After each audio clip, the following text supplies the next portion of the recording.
대한축구협회는 1933년 9월 19일 설립된 대한민국의 축구협회다. 일제강점기 시절 조선심판협회라는 이름으로 처음 출범했으며 1948년 현재의 명칭으로 변경되었는데 국내에서는 흔히 축협으로 불리고 있다. 2016 북중미 월드컵 조별리그에서 1승 2패, A조 3위로 조별리그를 마친 대표팀. 다른 조 경기 결과에 따라 32강행이 아직 가능하다는 희망을 안고 사흘을 기다렸지만 수많은 경우의 수는 하나씩 사라졌고 대한민국은 결국 32강 진출에 실패하고 만다. 그렇게 홍명보 감독이 이끄는 대한민국 축구대표팀은 8년 만에 조별리그에서 탈락하며 32강 진출이 좌절됐고, 홍명보 감독은 전세계 축구 역사상 유일하게 월드컵 지휘봉을 2번 잡아 2번 모두 조별리그에서 탈락한 레전드 감독으로 등극하게 된다. 특히 이번 대회에는 참가국이 48개국으로 늘어나 토너먼트 진출 문턱이 낮아졌는데, 본선에 참가한 48개국 중 무려 32개 팀이 조별리그에 통과해 토너먼트에 올라오기 때문에 기존 32개국 체제에서의 16강 진출 확률인 50%보다 크게 높은 66.67%로 사실상 3분의 2가 진출할 수 있었다.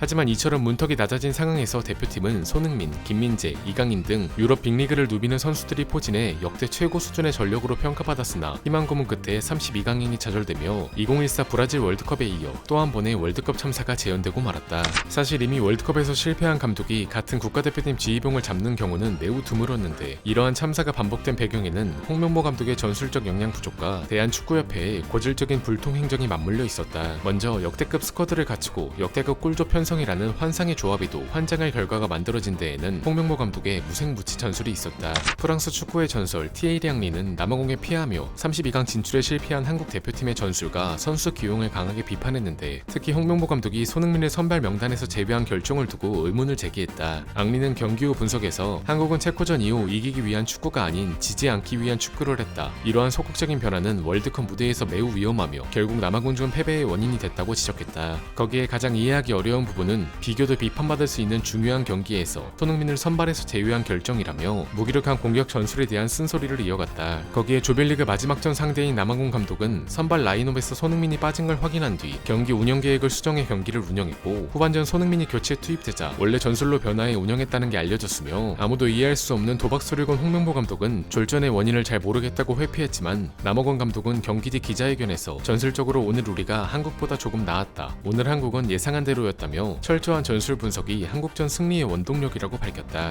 그렇게 홍명보 감독 체제에서만 발생한 두 번째 월드컵 조별리그 탈락에 전 국민이 충격에 휩싸였는데, 홍명보의 실패는 애초에 공정성을 상실한 축구협회의 감독 선임 과정에서부터 예견된 결과였다. 2014 브라질 월드컵에서 처참한 실패를 경험한 홍명보 감독을 다시 대표팀 사령탑에 앉힌 것도 모자라 선임 과정에서 불거진 각종 논란은 12년 전 인맥축구라는 비판을 받았던 브라질 월드컵의 악몽을 다시 떠올리게 만들었다. 거기에 논란은 감독 선임에서 끝나지 않았다. 축구협회는 오랜 시간 반복된 불투명한 행정과 책임 회피, 그리고 특정 인맥 중심의 운영으로 국민들의 신뢰를 잃은 지 오래였는데, 결국 홍명보의 실패는 단순히 감독 한 사람의 문제가 아니라 축구협회가 수년간 방치해온 구조적 문제들이 한꺼번에 드러난 셈이었다. 먼저 축구협회를 둘러싼 사건 사고는 무수히 많았다. 2012년에는 절도미수 및 횡령을 저지른 직원을 사직시키면서 위로금으로 1억 5천만 원이라는 거액을 지급해 논란이 생겨났고, 이듬해에는 남아공 월드컵 때 받은 배당금에 대한 세금을 납부하지 않아 탈세 논란이 불거졌다. 거기에 몇 년 뒤 축구협회 전 현직 임원들이 협회 법인카드로 골프장과 유흥주점 등에서 1억 원이 넘는 공금을 사적으로 사용한 혐의로 경찰에 불구속 입건되는 사건까지 벌어졌다. 하지만 이러한 논란에도 축구협회는 근본적인 쇄신에 나서지 않았고, 정몽규 회장 취임 이후에도 각종 논란은 끊이지 않았는데, 대표적인 사례는 지난 2023년 발생한 승부조작 가담자 기습 사면 논란이었다. 당시 축구협회는 국제축구계의 사면 기저에 동참한다는 명분을 내세워 승부조작과 금품 수수 등으로 징계를 받았던 축구인 100명을 전격 사면했는데, 정작 이사회의 안건을 충분히 공유하지 않은 채 졸속으로 의결을 진행한 사실이 드러나 거센 비판을 받게 된다. 결국 비판 여론이 걷잡을 수 없이 커지자 축협은 사면 발표 3일 만에 결정을 전면 처리하는 총극을 벌였고, 사면을 처리하기는 했으나